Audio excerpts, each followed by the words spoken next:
Hi guys, and I'm back again with another video.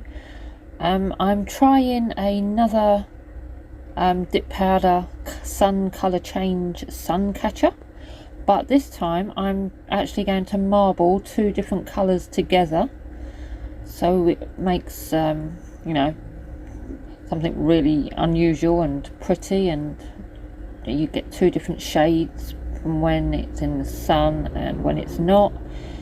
And I'm sitting in my work shed on the hottest day of the year, and the temperature on my thermometer says 33.5, so you can possibly hear the fan in my background.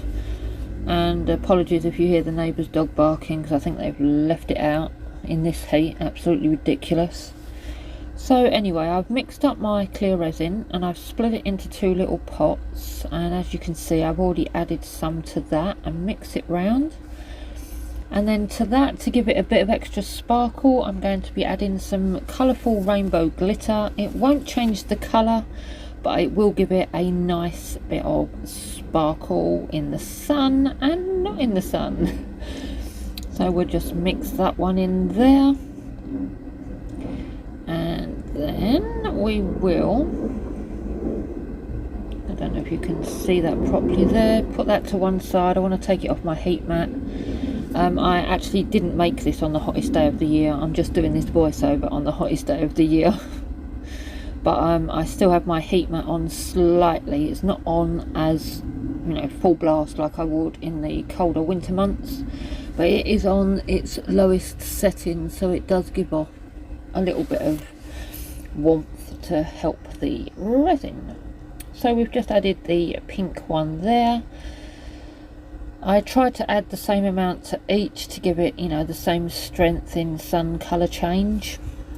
Whether that would make a difference or not, I'm not too sure. And again, I add the same colourful rainbow glitter to add a bit of extra sparkle.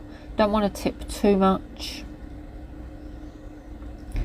And then yeah, so we just mix that in like so, and then we are ready to pour. Now I have no idea what pattern I'm going to create, so I just poured a tiny bit there and tiny bit there. And as you can see, even though it wasn't hot, the resin was, because it's a tiny bit, it started to thicken up pretty quickly because it's not moving as much as it normally would.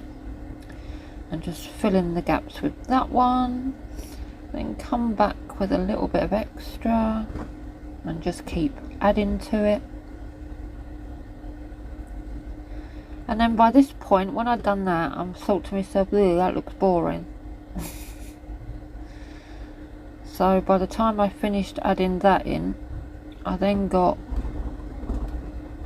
my wooden stirrer, scrape out a bit of extra of that colour, because it looked like the orange one was overpowering the pink one towards the bottom.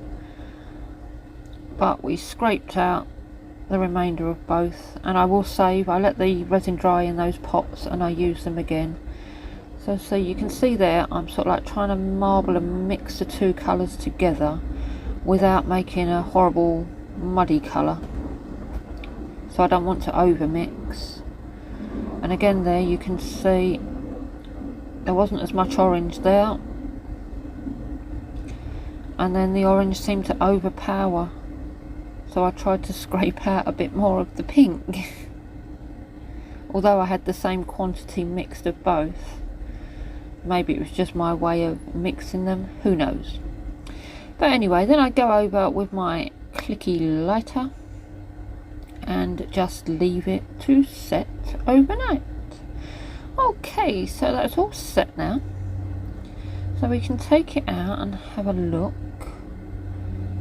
So you can see the sparkle from the glitter that side, but not from that side so much. But let's check on the colour change, and look at that, as soon as it hits the sun we get a purple and a pink from an orange and a light pink, and that is just so pretty.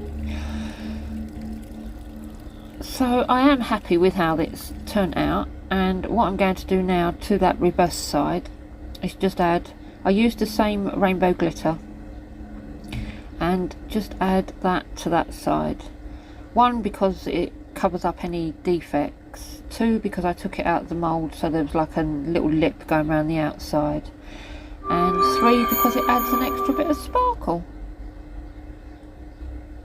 So just slowly push that round.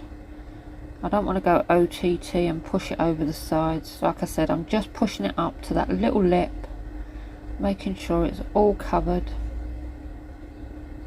And then I will leave that again overnight to dry, and still adding, just making sure, and then you will see the final product. So here it is, all finished with its gorgeous sparkly bits. Now this bit was actually filmed on the hottest day of the year, and I'm walking out in the garden to about 29 degrees at something like 11 o'clock in the morning. And I'm hoping you can see, it just wanted to stay on its side, and I'm trying to get it to spin round, but I'm hoping you can see how beautiful that looks when that changes colour in the sun. So different and unique, and will be available on my website from tomorrow. Thanks for watching. Bye.